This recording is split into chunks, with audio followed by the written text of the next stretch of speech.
Fondation Jean Jaurès. Pensez pour agir. Max Valentin Robert, bonjour. Tu es notre expert Turquie, expert associé à la Fondation Jean Jaurès. Nous avions déjà eu un entretien il y a quelques mois suite à la réélection à la présidence de la République turque de Recep Tayyip Erdogan il y a un peu moins d'un an, c'était au mois de mai dernier, 2023. Et donc, dimanche dernier, les Turcs ont voté dans le cadre des élections municipales, et élections qui se sont avérées être un échec pour l'AKP et un succès pour le CHP, le Parti social-démocrate, Parti républicain du peuple. Max, peux-tu, première question, un peu nous rappeler le contexte économique, politique et social de ces élections, avec une situation économique assez compliquée, une forte inflation, etc. Les enjeux donc de ces scrutins municipaux, mais également le déroulement de la campagne, la participation, avant d'aborder plus en détail évidemment les résultats. Alors ces élections municipales se sont passées dans un contexte économique et social assez dur en Turquie. Il faut se souvenir qu'en février 2024, l'inflation sur base annuelle atteignait 67,6% en Turquie, en dépit du retour à une politique plus orthodoxe par la Banque centrale turque qui avait par ailleurs relevé les taux directeurs. Mais malgré ça, l'inflation restait forte. Et en plus de cela, la Turquie fait toujours face à un problème de chômage, notamment de chômage des jeunes. Par exemple, en février 2024, le chômage des jeunes atteignait 16,6% en Turquie, alors que pour la population générale, ce taux de chômage ne s'élevait entre guillemets qu'à 9,1%. Donc on constate qu'il y avait un contexte socio-économique assez difficile durant ce scrutin. Alors quel était l'enjeu de cette campagne électorale? Pour l'AKP, le but était clair, c'était de reconquérir Ankara et Istanbul, d'autant plus que l'AKP pouvait espérer ça dans un contexte où l'opposition partait divisée. C'est-à-dire que le CHP, pour cette fois, ne bénéficiait pas du soutien de son partenaire de centre-droit nationaliste, le II Parti, et du soutien bienveillant, de l'abstention bienveillante du parti DEM, le parti de gauche pro-kurde. Donc l'AKP espérait une reconquête d'Istanbul et d'Ankara. Par ailleurs, côté CHP, donc le principal parti d'opposition, le parti social-démocrate kémaliste, l'enjeu pour son nouveau leader Özgür Özel, qui est président général du CHP depuis novembre 2023, l'enjeu était de se relégitimer via une victoire électorale dans son poste de leader actuel du CHP. Et enfin pour Ekrem İmamoğlu, l'actuel maire d'Istanbul, qui donc a été réélu dimanche dernier, l'enjeu de ces élections était non seulement bien sûr de conserver Istanbul, mais aussi de se relégitimer de nouveau en tant qu'alternative potentielle à Erdogan, en tant que potentielle figure présidentielle pour la prochaine élection présidentielle en Turquie. Merci Max. Avant d'aborder plus en détail les différents résultats, quel a été le niveau de la participation? Alors le niveau de participation s'est élevé à 78,5% durant ces municipales. Alors c'est une participation en baisse par rapport aux élections présidentielles et législatives de l'année dernière, où le taux de participation s'élevait à 87%, et par rapport aux précédentes municipales de 2019, le taux de participation s'élevait à l'époque à 84,6%. Donc il y a eu un déclin de la participation assez visible à Istanbul et Ankara d'ailleurs. Et ce qui est intéressant, c'est que ce déclin de la participation a aussi concerné des fiefs de l'AKP. Des villes comme par exemple Konya, Şanlıurfa, Bingöl, Adıyaman ou encore Sivas ont connu une progression de l'abstention. Il en a été de même d'ailleurs pour certains fiefs du parti de droite nationaliste allié à l'AKP, le MHP. Dans ces fiefs de Niğde et d'Aksaray, on constate qu'il y a eu aussi un déclin de la participation électorale. Qui reste malgré tout élevé en comparaison en France ou d'autres pays de l'Union européenne. Alors abordons davantage les résultats. En masse, ça s'avérait être en tout cas une défaite de l'AKP surtout moins d'un an après la présidentielle où Erdogan avait été réélu, certes avec 52% si je ne me trompe pas, et l'AKP avait conservé la majorité au Parlement. Donc le CHP, on va dire l'opposition kémaliste social-démocrate, l'emporte, une défaite de l'AKP avec les villes phares entre guillemets, Istanbul, Ankara, où tu mentionnais le désir fort d'Erdogan et de l'AKP de les reconquérir, où Imamoglu notamment à Istanbul est réélu, ça on en parlera dans la troisième question pour un peu les perspectives post-municipales. Peux-tu un peu nous décrire les grandes masses, les rapports de force entre les différents partis politiques et ensuite plus en détail sur les villes phares et les pertes de mairie, de l'AKP, etc. Alors, ces élections municipales ont été incontestablement un succès pour le CHP, le Parti républicain du peuple. En fait, lorsqu'on compare les résultats des élections municipales de 2019 à celles de 2024, on voit que le CHP a gagné 4 millions de voix supplémentaires. Et ce qui est intéressant de constater, c'est que le CHP a conquis plusieurs municipalités qui étaient précédemment administrées par l'AKP, comme Bursa, Adıyaman, Zonguldak, Giresun, autant de villes qui étaient considérées jusque-là comme des fiefs de l'AKP qui, à ces élections, ont basculé en faveur du CHP. Concernant les deux villes qui font évidemment le plus parler à l'international, à savoir Ankara et Istanbul, on a assisté à une réélection des maires sortants CHP qui avaient été élus en 2019. Mansur Yavaş, le maire d'Ankara, a été réélu haut la main en gagnant même 337 000 voix supplémentaires par rapport à la précédente municipale. Du côté d'Imamoglu, il y a eu une progression de 263 000 voix supplémentaires par rapport à Istanbul. Le maire d'Istanbul, lui, il y a eu une progression de 263 000 voix supplémentaires par rapport aux précédentes municipales. Et là où c'est intéressant à Istanbul, c'est que, en fait, aux précédentes municipales de 2019, Ekrem İmamoğlu avait conquis la mairie d'Istanbul, mais le CHP n'avait pas conquis les mairies de district qui étaient majoritairement dans les mains de l'AKP. Or, ce qui s'est passé au municipal de dimanche dernier, c'est que le CHP a opéré une véritable razzia sur les mairies de district d'Istanbul, ce qui fait que plusieurs mairies de district istanbuliotes qui étaient précédemment administrées par l'AKP ont basculé côté CHP, par exemple Üsküdar ou Eyüp Sultan. Côté AKP, effectivement, c'est une véritable déroute. Lorsqu'on compare le score de l'AKP au municipal de 2019 et au municipal de dimanche dernier, on constate qu'ils ont perdu 3 400 000 voix. Ils ont échoué à reconquérir Ankara et Istanbul, ce qui est perçu comme une humiliation dans un contexte où pourtant l'opposition turque était divisée. Et par ailleurs, ce qui est intéressant, c'est que l'AKP a perdu de nombreuses municipalités qui étaient jusque-là ses fiefs électoraux. Alors on a évoqué précédemment le cas de toutes ces villes, y compris en Anatolie d'ailleurs, qui ont basculé de l'AKP vers le CHP, mais l'AKP a aussi perdu deux villes, Yozgat et Şanlıurfa, en faveur d'un petit parti de droite islamiste plus radical de l'AKP et qui adopte désormais une posture dissidente par rapport à l'AKP, le Yeniden Refah Partisi. Donc non seulement l'AKP a perdu des municipalités au profit du CHP, dans ce qui a été considéré jusque-là comme ses fiefs électoraux, mais a également perdu deux municipalités, Yozgat et Şanlıurfa, en faveur de ce petit parti islamiste. Ouais, l'AKP donc est nettement sur sa gauche, mais aussi sur sa droite. Et d'autant plus que Erdogan s'était quand même impliqué fortement impliqué dans la campagne, notamment à Istanbul, dont il a été maire. Oui, peut-être le mentionner. Donc c'est vraiment un échec aussi personnel pour Erdogan, au-delà même de son parti, l'AKP.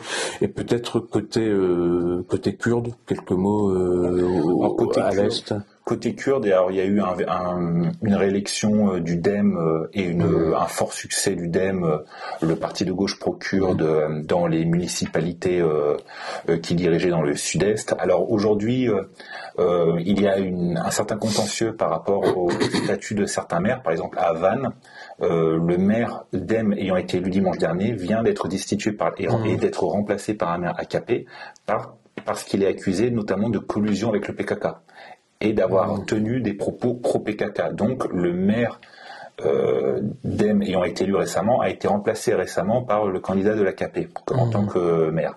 Ce qui fait que même si le DEM a gagné de nombreuses municipalités dans le sud-est, il n'est pas dit que les résultats soient nécessairement confirmés pour plusieurs d'entre eux dans les semaines à venir.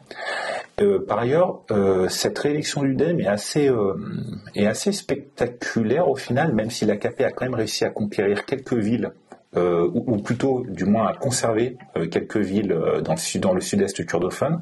C'est d'autant plus impressionnant que le contexte leur est clairement pas favorable dans le cadre du conflit opposant le PKK à l'État turc, mais également du fait que désormais le DEM non seulement subit la concurrence de l'AKP, mais subit également la concurrence d'un petit parti, le Hüdapar, qui est un parti à la fois islamiste radical et pro-kurde, donc qui peut capter potentiellement une partie du vote identitaire kurde. Alors on a vu que finalement le Hüdapar n'a pas percé électoralement, que mis à part dans 2 régions particulières, il n'est pas parvenu à s'implanter sur la scène électorale kurde. Néanmoins, en dépit de cette concurrence conjointe exercée par l'AKP et le Hüdapar, le DEM a réussi à maintenir son assise électorale dans le sud-est kurdophone. Et sur l'ensemble du pays, de la Turquie, y a-t-il eu des conquêtes du CHP, du CHP au détriment de l'AKP, de Yeniden Refah, au détriment de l'AKP? Y a-t-il eu néanmoins des conquêtes de l'AKP au détriment du CHP ou d'autres partis? Dans des grandes villes, j'entends, pas dans des petites communes, mais... Pas à ma connaissance. Enfin, il faudrait vérifier en détail, mais si jamais ça a eu lieu, c'était de manière marginale. Par contre, à Izmir, ce qui est intéressant à relever, c'est qu'à Izmir, l'AKP a pu menacer le candidat CHP. Izmir, qui pourtant est un fief CHP historique. Alors, ça peut s'expliquer par le fait que le candidat du CHP n'était pas le maire sortant, mais était un candidat ayant été imposé quasiment au forceps par le président général du CHP, Özgür Özel. Et ce qui fait qu'au final, le CHP aurait pu perdre Izmir et abaisser à Izmir. Donc, ce qui aurait été un véritable choc, puisque Izmir est considéré comme vraiment la vitrine du CHP actuellement. Mais à part cette menace qu'a pu exercer localement l'AKP sur Izmir, du fait en partie d'une erreur stratégique de la part du CHP, à savoir ne pas réinvestir le maire sortant et réinvestir un candidat imposé par la direction du parti. Mis à part ça, dans les grandes tendances, l'AKP reste quand même en recul dans l'ensemble du pays. L'AKP est vraiment le grand perdant de ces scrutins municipaux. Max, si tu es d'accord, faisons un peu de prospective post-élection municipale, alors notamment concernant l'AKP et le CHP, mais aussi peut-être quand même quelques mots sur le Yenidin Refah Partisi, que l'on traduit nouveau parti de nouvelle prospérité, enfin gardons le nom turc. Concernant d'abord l'AKP, est-ce que avec cet échec, peut-on parler d'un début de l'après-Erdogan? Si oui, est-ce qu'une figure ou quelques figures émergent pour l'après-Erdogan, qui de toute façon se posera d'un point de vue humain au bout d'un moment, mais là politiquement c'est quand même un échec pour lui. Quelles sont les premières réactions au sein de l'AKP? Donc peut-on parler d'un début de l'après-Erdogan? Pour moi, il me semble un peu prématuré de parler d'un début de l'après-Erdogan pour une simple raison, c'est que déjà, ces élections municipales ont eu lieu dans un contexte particulier où il semble y avoir eu une démobilisation de l'électorat conservateur. C'est-à-dire que si demain il y a une élection présidentielle, peut-être que cet électorat se remobiliserait. Et donc peut-être que la droite religieuse retrouverait des couleurs dans les urnes. Par ailleurs, il faut se souvenir qu'en fait Erdogan est en réalité plus populaire que l'AKP lui-même. C'est-à-dire que lorsque vous regardez les résultats des élections présidentielles et législatives de 2023, on constate que dans ces fiefs électoraux, à chaque fois, Erdogan réalisait des scores supérieurs à l'AKP, qui lui était en recul. Donc, ça veut dire qu'en fait, Erdogan a une assise auprès de son électorat plus forte que l'AKP lui-même. Il y a un autre point où je nuancerai l'idée d'un après Erdogan, c'est le fait que Erdogan a toujours la main mise sur les institutions étatiques, notamment judiciaires, et donc ça peut... et on sait très bien comment les institutions judiciaires peuvent être instrumentalisées par l'État potentiellement dans un contexte d'ingénierie électorale, etc. Ce qui fait que ça ne favoriserait pas l'émergence d'un après-Erdogan. Et il y a aussi un autre point à souligner, c'est que Erdogan a fait monter au sein de l'AKP des jeunes cadres qui lui doivent tout. La génération des jeunes cadres de l'AKP n'a connu que Erdogan, et donc se projeter dans l'après-Erdogan, c'est un peu compliqué, y compris pour les cadres du parti. D'ailleurs, il n'y a pas vraiment une figure qui se dégage actuellement. Pour rester sur plutôt ce spectre politique, peux-tu nous dire quelques mots de ce parti qui a fait à peu près 6% et qui a ravi de municipalités à l'AKP, le Yenidine Refah Partisi? Alors, le Yenidine Refah Partisi, alors il a connu un succès assez, il a connu une progression assez notable durant les municipales de dimanche dernier. Il faut se souvenir qu'aux législatives de 2023, il avait totalisé 2,8% des suffrages exprimés.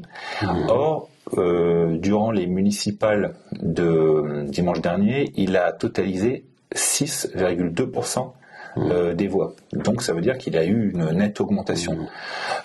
Comme tu l'as rappelé toi-même, il a aussi conquis 2 municipalités qui jusque-là étaient administrées par l'AKP, Şanlıurfa et Yozgat. Et ce qui est intéressant à relever, c'est que le Yeniden Refah Partisi a aussi progressé de manière très nette dans certains fiefs habituels de l'AKP, sans pour autant remporter les mairies localement, mais a quand même nettement progressé dans certains fiefs de l'AKP, comme par exemple à Bingöl, à Konya ou encore à Rize. Alors quel est ce parti? En fait, c'est un parti, le Yeniden Refah Partisi, qui a été fondé par Fatih Erbakan, le fils de Necmettin Erbakan. Necmettin Erbakan, qui est un peu le père fondateur de l'islam politique en Turquie.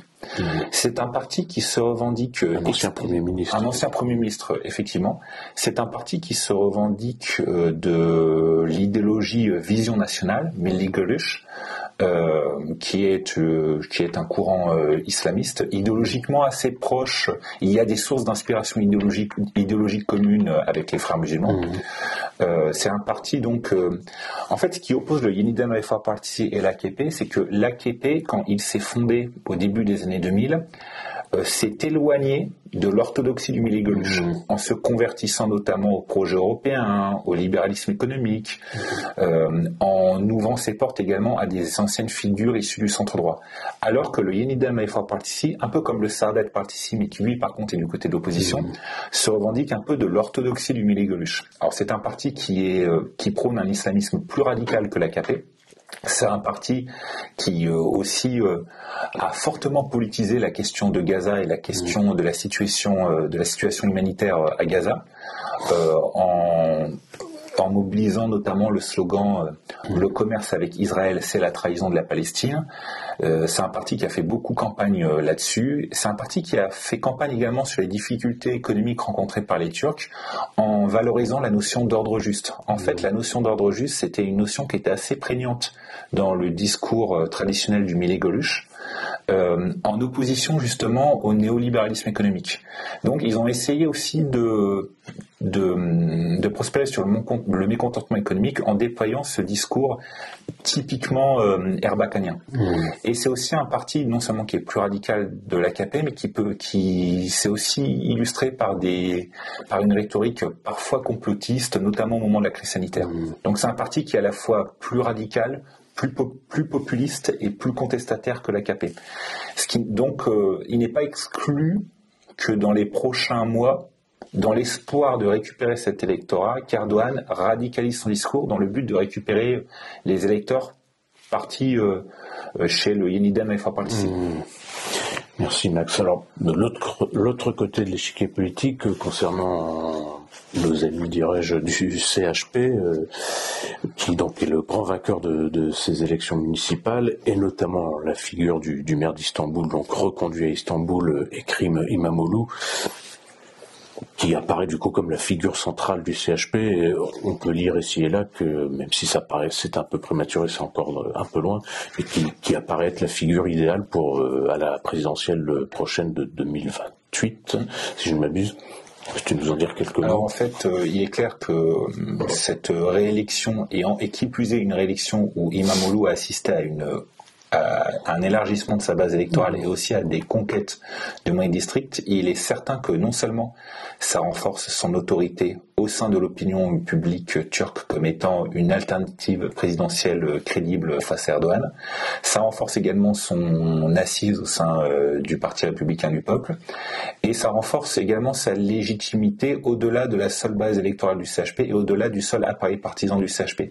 C'est-à-dire qu'il y a une partie de l'électorat d'opposition en Turquie qui, sans forcément adhérer à l'intégralité du discours du CHP, pourrait se reporter à l'avenir sur une candidature Imamoglu, car vu comme étant le candidat potentiellement le plus efficace électoralement pour renverser Erdogan. Il y a une autre figure qui pour moi est également le grand vainqueur au sein du CHP de cette victoire municipale, c'est le nouveau président général du CHP, Özgür Özel. Il faut quand même pas oublier qu'il a été élu leader du CHP au final très récemment, en novembre 2023 lors du 38e congrès général du CHP. Et donc pour lui, cette victoire municipale, ça lui permet également de se légitimer au sein du parti. C'est-à-dire qu'en fait, il est arrivé en tant que leader récemment et peu de temps après, une victoire a lieu. Donc, il est probable que même pour Özgür Özel, ça contribue à renforcer son autorité au sein du parti, le fait que le CHP ait enregistré une telle victoire aux élections municipales. Et le maire d'Ankara? Le maire d'Ankara, Mansur Yavaş, alors lui, il a aussi été réélu haut la main. Il a même enregistré une progression électorale entre 2019 et 2024 nettement plus forte qu'Imamoglu. C'est quelqu'un qui incontestablement est très populaire à Ankara. Je dirais même qu'il est plus populaire sans doute à Ankara que Imamoglu l'est à Istanbul. Le souci d'Imamoglu, c'est que il y a eu des tentatives, notamment de la part de la leader du İYİ Parti, Meral Akşener, de faire pression sur le CHP pour qu'il soit investi candidat à l'élection présidentielle à la place de Kılıçdaroğlu. Le petit souci, c'est que Mansur Yavaş, à l'époque, ne semblait pas très motivé, en fait, pour briguer la présidence de la République. Et par ailleurs, il a un handicap, c'est que Mansur Yavaş a commencé sa carrière au MHP, le parti de droite nationaliste. Et si jamais il était candidat, probablement il aurait l'électorat CHP sans souci parce qu'il a plutôt un bon bilan à la mairie d'Ankara et il est assez populaire localement. Il récupérerait sans problème l'électorat kémaliste, nationaliste, anciennement électeur du İYİ Parti, de par sa ligne idéologique et de par son passé militant au sein de la mouvance nationaliste. Mais probablement il aurait plus de difficultés à récupérer à la fois l'électorat de gauche libertaire, l'électorat kurde, du fait de son passé nationaliste justement. Ce qui fait qu'au final, même si Mansur Yavaş a été réélu triomphalement à Ankara, et même s'il a énormément progressé sur le plan électoral par rapport à 2019, et même si incontestablement, localement, il est extrêmement populaire, je ne suis pas certain qu'une candidature Yavaş soit forcément le meilleur cheval sur lequel miser pour le CHP dans le cadre d'une future présidentielle. Donc cela reste ouvert du côté du CHP.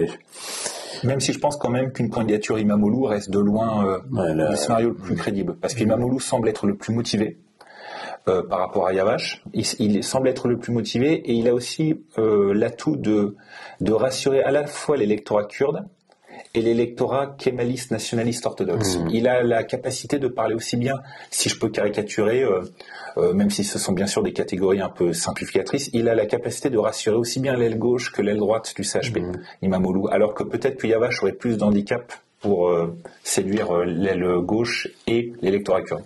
Et Özgür, est-ce que lui... Alors, il a... Özgür, donc le président du CHP. Özgür Özel, en fait, il est réputé très proche d'Imamoglu. Il est vraiment réputé comme étant dans son réseau d'alliés proches, ce qui fait que j'imagine très mal Özgür Özel entrer en concurrence avec Imamoglu pour briguer la présidence de la République. Honnêtement, c'est un scénario que j'ai un peu du mal à envisager. parce que c'est vraiment, comment dire, je ne dirais pas non plus que c'est l'homme d'Imamoglu au sein du CHP, il faut pas exagérer, mais quand même les relations entre les deux hommes sont très proches. Ils se sont mis d'accord pour éjecter l'ancien leader du CHP, Kemal Kılıçdaroğlu, lors du congrès de novembre dernier. Honnêtement, j'ai du mal à imaginer Özgür Özel se retourner contre Imamoglu, et je ne suis même pas sûr que ça soit dans ses plans et qu'il en ait l'envie au final. Très bien. Max, merci pour ce décryptage et cette analyse. Et d'ailleurs, quel est le calendrier politique, électoral et politique en Turquie? Alors, les prochaines présidentielles et législatives auront lieu en 2028, comme tu l'as dit. D'accord. Très bien. Merci beaucoup, Max. Je t'en prie.